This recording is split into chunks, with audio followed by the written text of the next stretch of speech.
सिर्फ नाम के मुसलमान हैं, हकीकी मुसलमान आज हम हैं ही नहीं। बताइए, हम महफिल में बैठकर अपने नबी पे दरूद नहीं पढ़ते, कितने अफसोस की बात है। करीम अम्मा बाद औज़ु बिल्लाहि मिनश शैतानिर रजीम, बिस्मिल्लाहिर रहमानिर रहीम। अलहाकुमुत तकासुर हत्ता ज़ुरतुमुल मक़ाबिर। आमन्तु बिल्लाहि सदक़ल्लाहुल अलियुल अज़ीम। दरूद शरीफ पढ़ें। सल्लल्लाहु नबील उम्मी व अला आलिहि व अस्हाबिहि व बारिक व सल्लिम सलातो व सलामन अलैका या सल्लल्लाहु तआला अलैहि वसल्लम सल्लल्लाहु तआला अलैहि वसल्लम। माइक वाले भैया ईको बंद कर दो। भाई आप हजरात इतनी तादाद में हैं, आवाज बढ़ा दें, ईको कम कर दें। आवाज ठीक है, आवाज ना बढ़ाना, बस ईको बंद कर दो। दो चीज मैंने आप हजरात से कहा,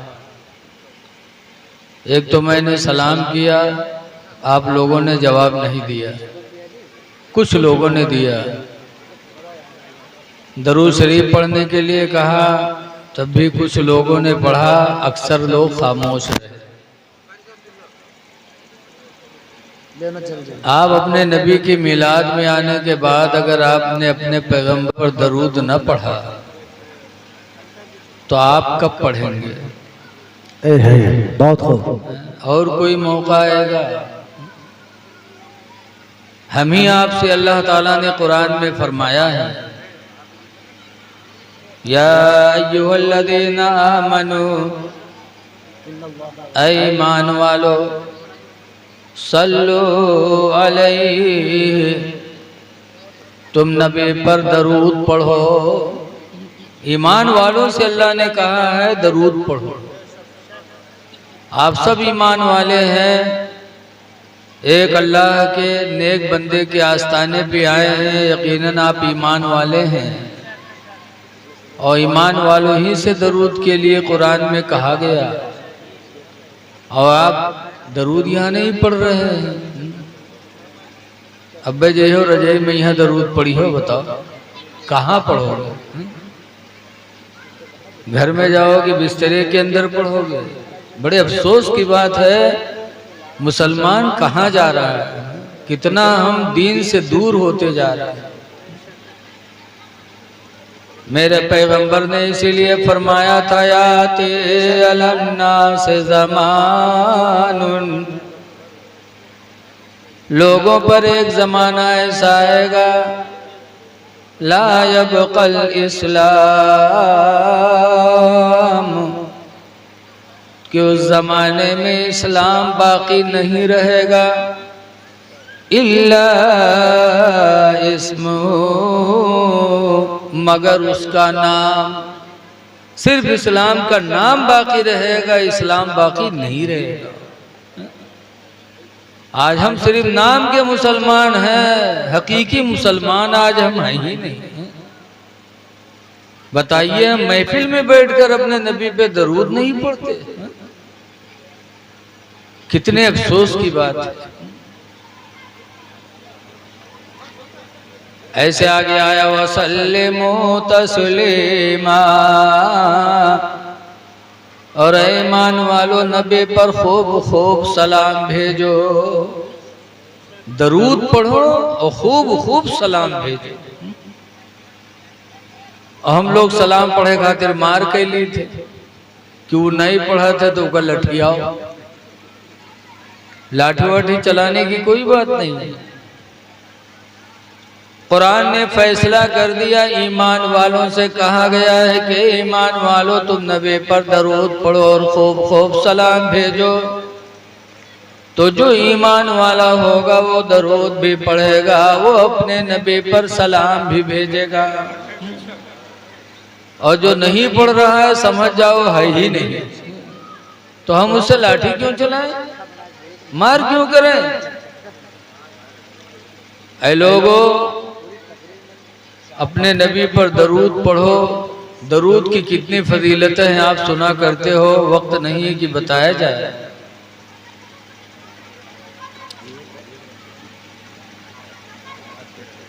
एक बात है, आज हम लोग वो बोली बोल जाते हैं जो बोलना नहीं चाहिए, कर नहीं पाते और बोल जाते हैं। जैसे हम कही थी हट जाओ नहीं गोली मार दे, और बंदूक है ये नहीं, गोली का है मार दे। बता, फोकट की तो बोली हमने बोला और उसी पे पुलिस ने हमारा चालान कर दिया। हम मार भी नहीं सकते और बोली बोल रहे हैं, क्यों ऐसी बोली बोलते हो? हम फला से नहीं डरते। एक थाने के होमगार्ड आ जाए तो पैखाना ढील, और कहा तुम फला से नहीं डरते। अल्लाह कुरान में फरमाता लिमा तक़ूलून, ऐ मेरे बंदो तुम क्यों वो बोली बोला करते हो, माज़ा तफ़अलून, जो तुम कर नहीं सकते। बेशक जो तुम कर नहीं सकते हो वो बोली बोलते क्यों? तो हम अच्छी बोलियां बोले। आज बहुत से लोग जुमा में यहाँ खड़े हुए हैं तो नई नई बात बताई है। नई बात मतलब ना है तो बात वही, लेकिन सोचिए मैं इसी बात बता दीजिएगा कोनो मौलाना आज न बताई सो हमार नाम पैदा हो जाए और का कह दी ना हुआ मारपीट शुरू हो गई, गांव में यह पार्टी बंदी हो गई। हजरत अली शेर खुदा रज़ी अल्लाह ताला अन्हु फरमाया करते थे कल्लिमुन्नास अला क़द्रि उक़ूलिहिम, लोगों से बात करो उनके अक्ल के मुताबिक, जैसे अक्ल हो उसी हिसाब से बात करो, वरना पता चला तुमने बात तो सही कही है लेकिन वो ना समझते नहीं है तो वो कुरान और हदीस को झुठला देंगे कि हम क्या नहीं मानी थी, नहीं हदीस कहाँ से ले मादल्ला। तो हजरत अली फरमाते हैं ऐसी बात न बोलो कि जिससे लोग कलमे कुफ्र कहने पर मजबूर हो जाएं। अगर उन्होंने कलमे कुफ्र की बोली बोले तो सारा जिम्मेदार वही होगा जिसकी वजह से ये फितना हुआ है। हजरत अली कहते हैं वो मसाइल बीच में न लाओ जिसको तुम समझा न सको। तो हमें हमेशा बोली अच्छी बोलनी चाहिए। बहुत पहले के पुरखा कहा करते रहे कि दीवार के भी कान होते, दीवारों के कहूँ कान होते देखे हैं, लेकिन क्यों कहते थे? ये कहते थे कि ये न समझो कि हम जो बोल रहे हैं कोई सुन नहीं रहा है, पता नहीं कहाँ कहाँ तक वो बोली जाए। इसलिए मेरे इस्लामी भाइयों, मेरे दीनी भाइयों, अपनी इज्जत व आबरू बचाओ और वो बोलियां बोलो जिससे हमारी आपकी जान मुसीबत में न पड़े। बेशक आज हम जिसके दरबार में आए हैं यकीनन यहाँ की हर चीज हमारे लिए लायक तबर्रुक है। बेशक बेशक हक है। अल्लाह वालों से जो चीज मंसूब हो जाती उस चीज में अल्लाह ताला शिफा अता फरमा देता। अच्छा ये बताओ इमाम बड़े बड़े कई ठोर हैं, आप लोगों ने पता ही न हुई है। और उत्तर प्रदेश में जिला करते हैं तो हो सकते बहुत से लोग में जानत हैं, बहराइच में थाना करते हैं तो सब जानत हुई। और हमारे आपके इमाम कितने हैं? 4 इमाम हैं, इमाम आदम अबू हनीफा, इमाम मालिक, इमाम शाफई, इमाम अहमद बिन हम्बल। हजरत गौसे पाक रज़ी अल्लाह अन्हु किस इमाम को मानते थे? मानते सबको थे, लेकिन किसके तकलीद करते थे? हम लोग सबको मानते हैं, लेकिन पैरवी किसकी करते हैं? हम सब करते हैं इमाम आदम अबू हनीफा की। और बड़े पीर किसकी पैरवी करते थे? हजरत इमाम अहमद बिन हम्बल की। अब कितने बड़े इमाम अहमद बिन हम्बल रहे होंगे जिसकी पैरवी बड़े पीर करें। तो 4 इमामों में एक इमाम है हजरत इमाम शाफी रहमतुल्लाह अलैह। वो बीमार हो गए, बहुत इलाज हुआ लेकिन शिफा न मिले। तब इमाम शाफी ने फरमाया था कि बहुत इलाज हुआ, मुझे शिफा न मिली, लिहाजा इमाम अहमद बिन हम्बल का कुर्ता धो करके और निचोड़ करके उसका पानी मुझे पिलाया जाए। मुझे उम्मीद है कि अल्लाह उस कुर्ते के वसीले से मुझे शिफा अता फरमाएगा। माशाअल्लाह। हजरत इमाम अहमद बिन हम्बल का कुर्ता धोया गया और धोने के बाद निचोड़ के वो पानी इमाम शाफी को दिया गया। इमाम शाफी ने वो पानी पिया और अल्हम्दुलिल्लाह बीमारी से शिफा पा गए। माशाअल्लाह। अच्छा, इमाम शाफी कितने बड़े इमाम थे। याद रखो, कुरान के बाद सबसे बड़ी किताब दुनिया में कौन है? मुसलमानों के नजदीक दुनिया में कुरान के बाद सबसे बड़ी मजहबी किताब अगर है तो बुखारी शरीफ है। बुखारी शरीफ। और बुखारी शरीफ के लिखने वाले इमाम मोहम्मद बिन इस्माइल बुखारा के हैं। वो किसकी पैरवी करते थे? 4 इमामों में से वो हजरत इमाम शाफी की पैरवी करते। माशाअल्लाह, बहुत खूब। इमाम बुखारी शाफिउल मसलक है।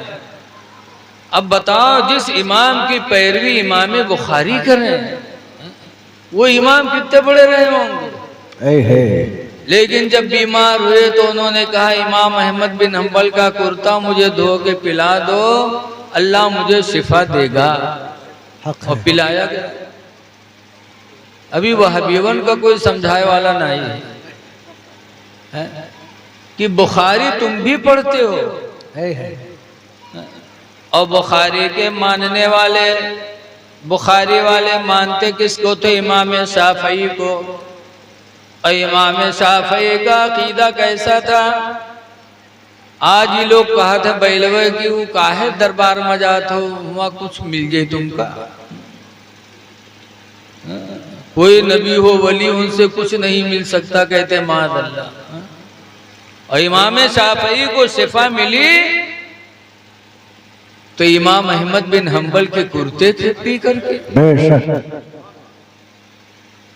और इमाम अहमद बिन हम्बल का वो कुर्ता कैसा था? वो कुर्ता भी बड़ा निराला कुर्ता था। माशाअल्लाह। हजरत इमाम अहमद बिन हम्बल के दौर में एक मसला छिड़ा था।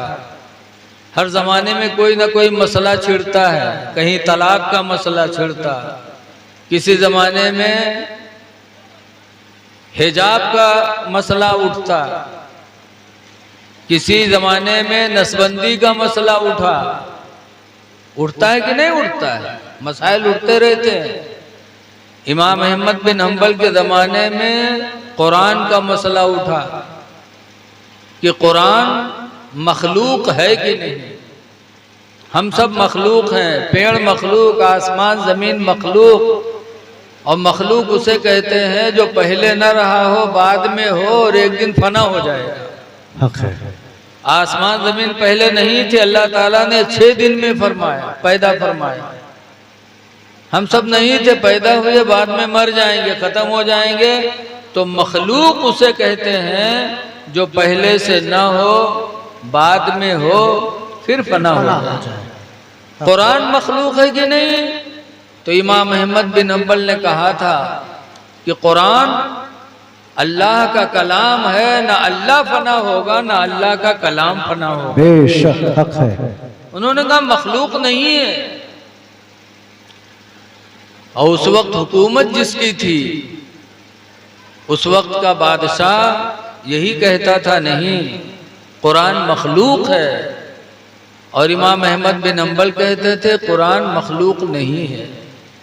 तो इमाम अहमद बिन हम्बल को जेल डाला गया।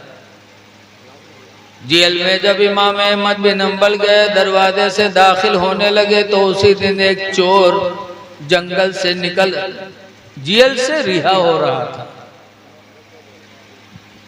चोर ने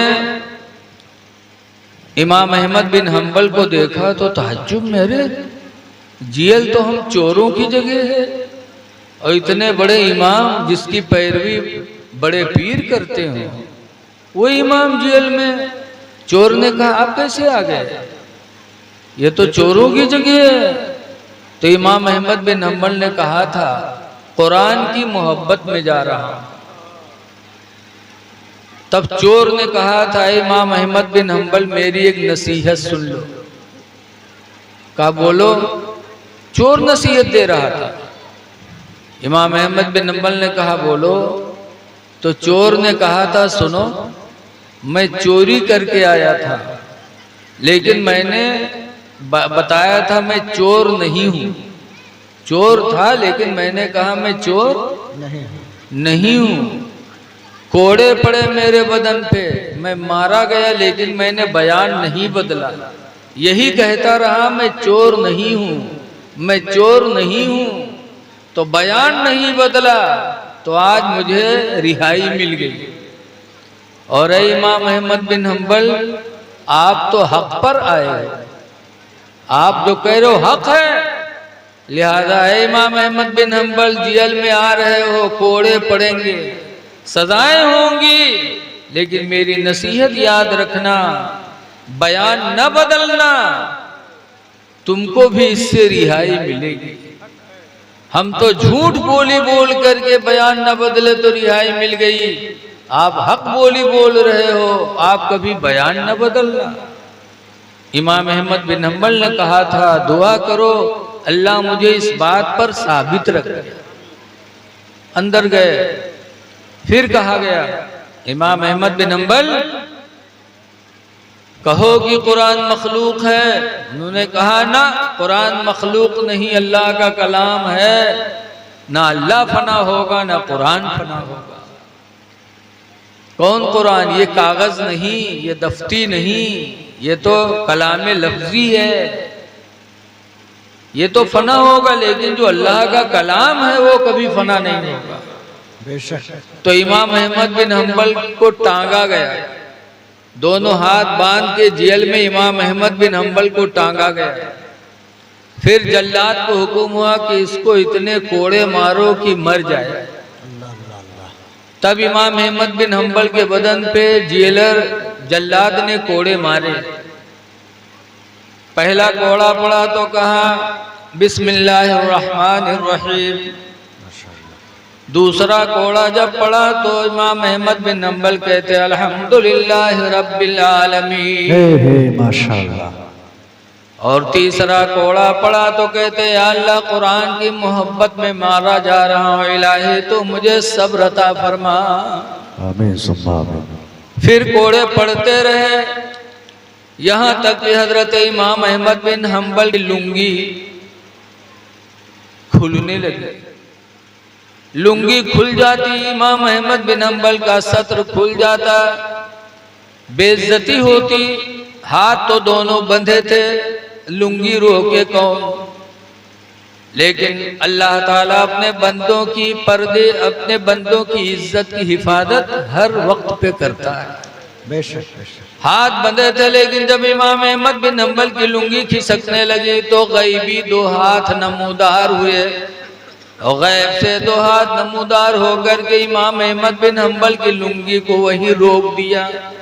माशाअल्लाह। जेल के लोगों ने इमाम अहमद बिन हम्बल की जब ये करामत देखी तो सबका अकीदा बदल गया कि अल्लाह वाले हैं, जो ये कह रहे हैं वही हकीकत है। माशाअल्लाह, बहुत हो। तो इमाम अहमद बिन हम्बल को छोड़ा गया।